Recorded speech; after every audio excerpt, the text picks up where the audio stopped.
بانی P T I کی نجی ہاسپٹل منتقلی کے فیصلے پر نظر ثانی کی درخواست دائر چیف کمشنر اسلام آباد نے ایڈوکیٹ جنرل کے توسط سے سپریم کورٹ میں درخواست دائر کی۔ موقف اختیار کیا، عدالت کا حکم اختیار سماعت سے تجاوز کرتا ہے، نظر ثانی کی جائے۔ جیل رول 1978 میں قیدی کو ہاسپٹل منتقل کرنے کا طریقہ کار وضع کیا گیا ہے۔ سپریم کورٹ کے فیصلے میں جیل رولز کو نظر انداز کیا گیا۔ آرٹیکل 10A منصفانہ ٹرائل کی ضمانت دیتا ہے۔ مقدمے میں بغیر فریق کو نوٹس جاری کیے آرڈر جاری کیا گیا۔ عبوری مرحلے پر حتمی نوعیت کا ریلیف نہیں دیا جا سکتا۔ اسپیکر قومی اسمبلی ایاز صادق سے پی ٹی آئی رہنما اسد کیسر، جنید اکبر اور اسد عمر کی ملاقات۔ ذرائع کے مطابق اپوزیشن رہنماؤں نے اسپیکر سے سپریم کورٹ کے احکامات پر عمل درآمد کرانے کے لیے کردار ادا کرنے کی درخواست کی۔ اسد کیسر نے کہا کہ ہمارا کوئی بیک ڈور رابطہ نہیں۔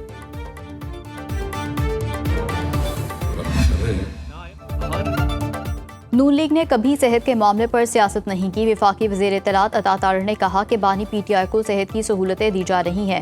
تاریخ گواہ ہے کہ پی ٹی آئی نے لیگی قیادت کی صحت پر سیاست کی۔ بانی پی ٹی آئی اسٹیج پر کھڑے ہو کر اپوزیشن کو تانے دیتے تھے۔ بانی نے اپنے لوگوں کو کہا کہ بیماری پر سیاست کی جائے۔ واشنگٹن میں منہ پر ہاتھ پھیر کر کہا کہ گھر کا کھانا بند کر دوں گا۔ طلال چودھری نے کہا کہ بانی کی صحت کو سیاست کا ایجنڈا نہ بنایا جائے۔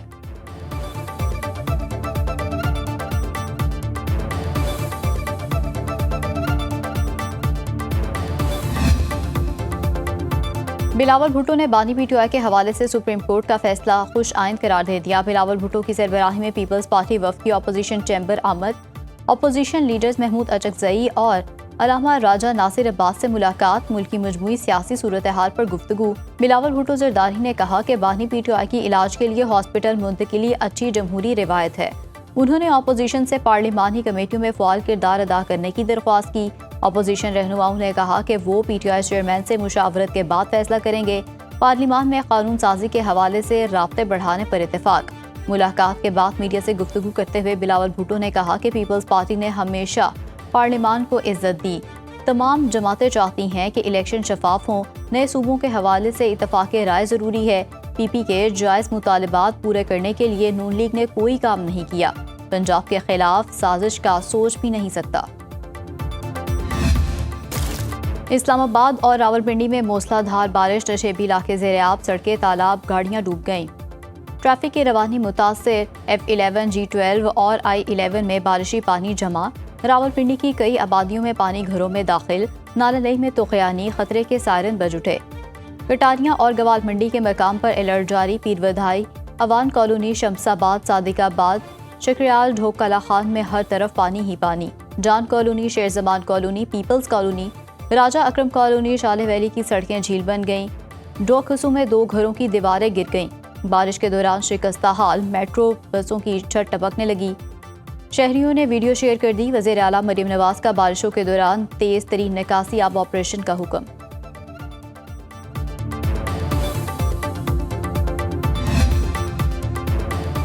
ملک کے مختلف علاقوں میں مانسون کا طوفانی سپیل، ندی نالوں میں طغیانی، ہزروں میں نشیبی علاقے ڈوب گئے۔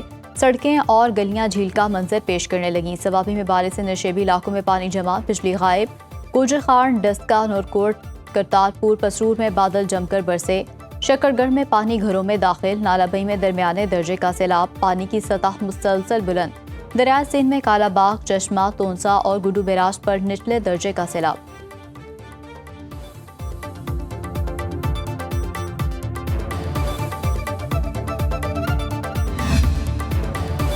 متحدہ عرب امارات کا ایران کے ساتھ تمام تجارتی اور کاروباری معاملات روکنے کا اعلان۔ اماراتی وزارت خارجہ کے مطابق تہران کے ساتھ تمام تجارتی اور مالی معاملات تا حکم ثانی معطل کر دیے۔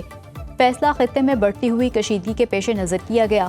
اماراتی قومی سلامتی مشیر کی واشنگٹن میں امریکی وزیر خارجہ مارکو روبیو سے ملاقات۔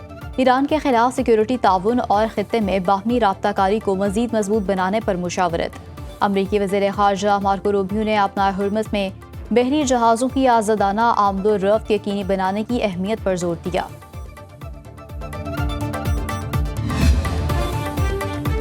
ایران کے ساتھ فی الحال بات چیت نہیں ہو رہی۔ آبنائے ہرمز پر امریکہ کا مکمل کنٹرول ہے۔ امریکی صدر ڈونلڈ ٹرمپ کا ٹروتھ سوشل پر پیغام، کہا ایران کے ساتھ نئے مذاکرات شروع کرنے کا کوئی ارادہ نہیں۔ آبنائے ہرمز سے تمام بارودی سرنگیں صاف کر دیں، یہ اب مکمل آپریشنل ہے۔ ایران کی بحری ناکہ بندی مکمل طور پر مؤثر نافذ ہے۔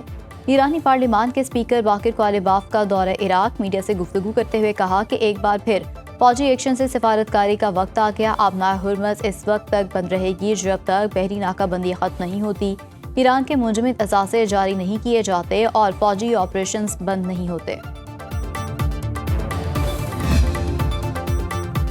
نائب وزیر اعظم اسحاق ڈار کی ترک وزیر خارجہ حاکان فیدان سے ٹیلی فونک گفتگو، علاقائی پیش رفت اور خطے میں امن و استحکام کی کوششوں پر تبادلہ خیال۔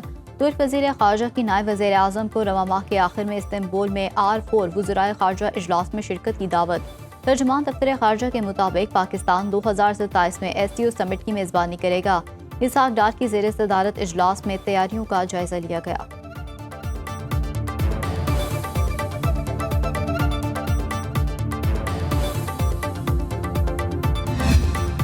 مہنگی پیٹرولیم مصنوعات مزید مہنگی، پیٹرول 3 روپے 34 پیسے، ڈیزل 5 روپے 27 پیسے مہنگا۔ اوگرا نے آج کے لیے پیٹرول کی قیمت 334 روپے 54 پیسے لیٹر مقرر کر دی۔ ڈیزل کا 1 لیٹر 395 روپے 69 پیسے کا ہو گیا۔ مہنگائی کے مارے عوام پھٹ پڑے، کہا روزانہ پیٹرول مہنگا کر کے حکومت عوام سے جینے کا حق بھی چھین رہی ہے۔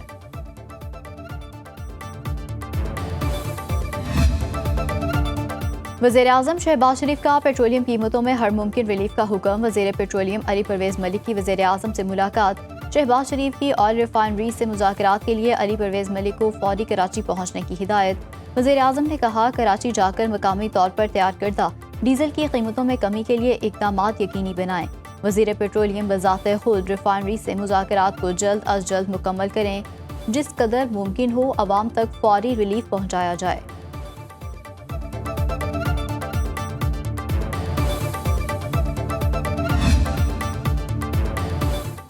جماعت اسلامی کا پیٹرولیم لیوی کم نہ ہونے تک دھرنا جاری رکھنے کا اعلان۔ لاہور، کراچی اور پشاور میں دھرنے کے شرکاء موجود۔ لاہور میں حافظ نعیم الرحمان نے شرکاء سے خطاب کرتے ہوئے کہا کہ عوام سے مختلف ناموں پر ٹیکس وصول کر کے لوٹا جا رہا ہے۔ لیوی ٹیکس نے عام آدمی کی کمر توڑ دی۔ 70,000 کمانے والا ٹیکس دیتا ہے، بڑے لوگ ٹیکس نہیں دیتے۔ روٹی 10 روپے، پیٹرولیم مصنوعات کی قیمتوں میں کمی اور لیوی کا خاتمہ کیا جائے۔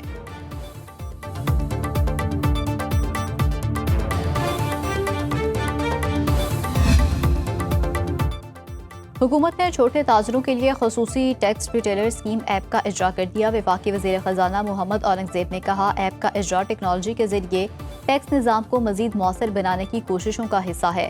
ٹیکس نظام کا معیشت میں اہم کردار ہے۔ تاجروں سے آسان ٹیکس اسکیم پر مسلسل مشاورت ہو رہی ہے۔ وزیر مملکت خزانہ بلال اظہر کیانی نے کہا چھوٹے دکاندار موبائل فون ایپ کے ذریعے ٹیکس ریٹرن فائل کر سکتے ہیں۔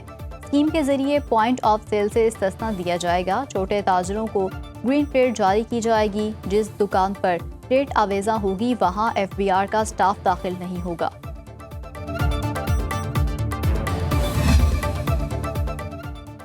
وزیر اعظم شہباز شریف کے موجودہ دور میں وفاقی کابینہ نے کتنے فیصلے کیے؟ تفصیلات پارلیمنٹ میں پیش۔ دستاویزات کے مطابق 4 مارچ 2024 سے اب تک وفاقی کابینہ کے 67 اجلاس ہوئے۔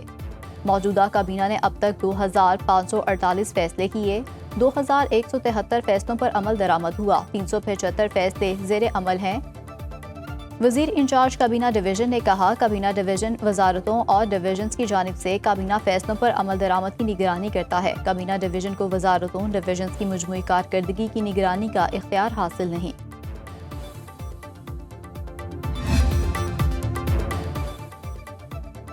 صدر آصف زرداری سے وزیر اعلیٰ بلوچستان سرفراز بگٹی کی ایوان صدر میں ملاقات۔ بلوچستان کی مجموعی صورتحال اور صوبے میں جاری ترقیاتی اقدامات پر بریفنگ۔ صدر زرداری نے کہا امن، ترقی اور عوامی فلاح کے لیے وفاق اور صوبائی حکومتوں کے مؤثر روابط ضروری ہیں۔ رقبے کے لحاظ سے پاکستان کا سب سے بڑا صوبہ خصوصی توجہ اور وسائل کا حقدار ہے۔ بیرونی سرپرستی میں سرگرم دہشت گردوں کی بلوچستان کی ترقی میں رکاوٹ ڈالنے کی کوششیں ہر قیمت پر ناکام بنائی جائیں گی۔ وہ دن دور نہیں جب بلوچستان سے دہشت گردی کا جڑ سے خاتمہ ہو جائے گا۔ پیپلز پارٹی خواتین ونگ کی صدر فریال تالپور اور بلوچستان کے سابق وزیر میر علی حسن زہری بھی ملاقات میں موجود تھے۔